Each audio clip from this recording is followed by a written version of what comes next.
তোমার বিরুদ্ধে নালিশ শুনতে শুনতে আমার কান ঝালাপালা হয়ে গেছে। আপনার কান এমনি জ্বালাপালা আছে, আপনি আমার বের করতে পারবেন না। সরকারি চাকরি আর ঘর জামাই এত সহজে ধরন দেয়। আমি যখন ঘর জামাই হয়ে আসছি, আপনি চাইলে আমার বের করতে পারবেন না। ঘর জামাই একটা আলাদা স্ট্যাটাস আছে, একটা সম্ভ্রান্ত ব্যাপার আছে। ঘর জামাই আর ক্রিকেটের ব্যাটসম্যান কিন্তু একজনই ছিল, জানেন তো? সকল ব্যাটসম্যান কিন্তু মানে পিচে টিকে থাকতে পারে না, আমি পারি। বাবু সাইদ, জি চাচা, এটা চা দাও দেই।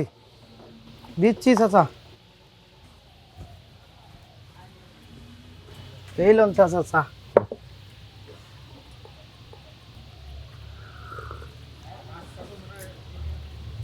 কি কিছু কইবা? জি চাচা, কইতাম তো। কি কইবা কও? ও মুদে চাচা, আপনার মেয়ের জামাই তো কিরম জানেনি, দোকানে এসে চা খা বিল দেয় না, হাওলাত টাকা নিছে সেটাও দিচ্ছে না, আরো ফাপড় লয়, আমরা নাকি চা বানায় হাত ধুই না। এরকম করলে তো চাচা আপনার মান সম্মান নষ্ট হইব। ঠিক আছে, তোমার কথা শুনলাম, এইখানে তো আর কিছু করতে পারুম না। আমি বাড়িতে যাই, বাড়িতে গিয়া ও বাড়িতে আসুক, তারপরে একটা বিহিত আমি করে ছাড়ব। আপনি যদি না পারেন চাচা আমাদেরকে বলেন, আমরা ওরে সাইজ করে দিব। আর না না, তোমার ঘরে কিছু করতে হবে না।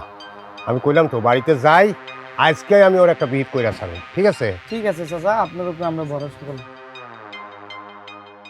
এমন একটা ঘটনা বললে আমি থুতু গিলতেও পারতেছি না, থুতু ফেলাইতেও পারতেছি না।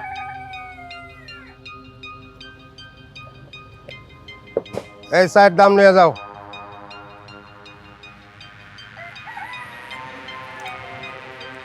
কত? 5 টাকা না? এলা।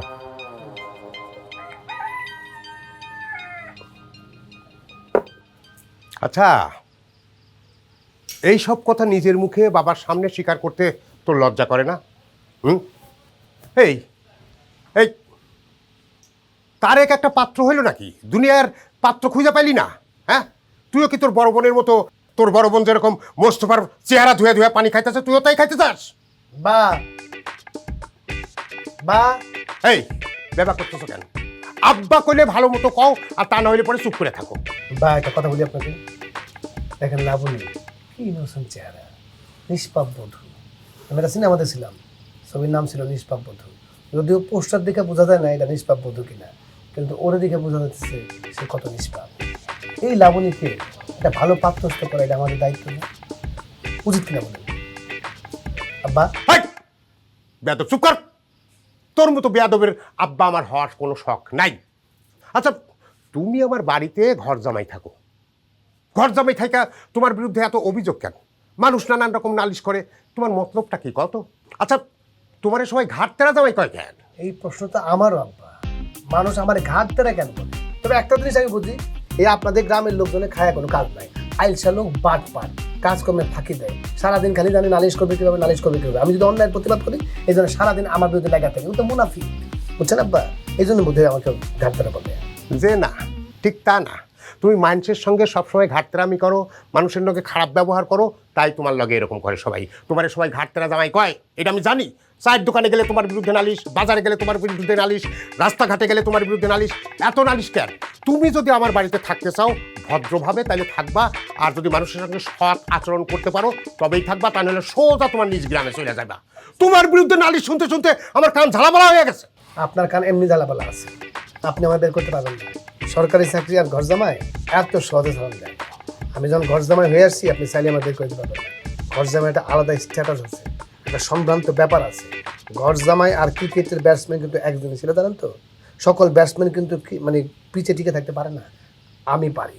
আর ঘাট তেরা বলছেন আমাদের, আমার ঘাটটা কোন জায়গায় তারা, আপনি বলুন তো? এইভাবে ঘাট তেরা সোজা বোঝা যায় নাকি? হ্যাঁ, বেয়াদব জানি কোন কার। তাইলে এরা বুঝছে কিন্তু তোমার আচরণে বোঝে, আচরণে বোঝে। শোনেন আব্বা, একটা কথা বলি, এই যে লাবণী, ওর জন্য আমি যে ছেলেটা দেখছি তারে, সেও তো রাজি ঘর জামা নিতে। আব্বা সবসময় তো ঘর জামাই পাওয়া যায় না, বুঝছেন না? বাজারে তো দুর্বল, মানে ঘর জামার ডিমান্ড বেশি। ও যদি নিজেই চাইছে ঘর জামা হয়ে আসবে, তো বিয়ে করবে। কি বলুন লাবণী? যাও তো, যাও তুমি আমার সামনে থেকে যাও যাও। যাও, শুনতে দাও, সামনে যাও। তুমিও যাও। হ্যাঁ, তুমিও যাও। তোমার চেহারা দেখতে আমার ইচ্ছা করছে না। যাও। মানে আমার মধ্যে খুব শখ আপনার চেহারা দেখবো, আমি সিনেমা তো ঠিক আব্বা, ঘাট দিকে আপনার তারা যাও, যাও। বেয়াদব।